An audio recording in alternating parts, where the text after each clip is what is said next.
Hello friends, आज की इस वीडियो में मैं आपको बताऊंगा कि आप अपने इंस्टाग्राम के ऊपर किस तरह अपनी पोस्ट के ऊपर लाइक्स को हाइड कर सकते हैं या उसके ऊपर प्राइवेसी लगा सकते हैं। तो उसके लिए आपने अपने इंस्टाग्राम में आना है। इंस्टाग्राम में आने के बाद आपने यहाँ अपनी प्रोफाइल में आना है। प्रोफाइल में आने के बाद आपने इन थ्री लाइंस को प्रेस करना है। थ्री लाइंस को प्रेस करने के बाद आपने सेटिंग में आना है।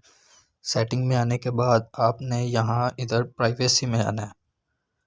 प्राइवेसी में आने के बाद आपने थोड़ा सा नीचे स्क्रॉल करना है और यहाँ आपको कमेंट्स के नीचे पोस्ट का आइकन नज़र आ रहा होगा। आपने पोस्ट में आना है।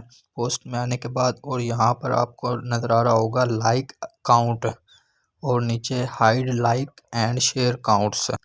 तो यहाँ आप hide like and share counts इसको इनेबल करके आप अपनी यहाँ पर पोस्ट के ऊपर लाइक एंड शेयर काउंट्स को ऑफ कर सकते हैं कि कोई भी यूज़र आपकी पोस्ट के ऊपर लाइक्स को काउंट्स नहीं कर सकेगा। तो ये थी आज की वीडियो अच्छी लगे तो लाइक और शेयर करें और मज़ीद अच्छी वीडियोज़ के लिए चैनल को सब्सक्राइब करना मत भूलें। Thanks for watching.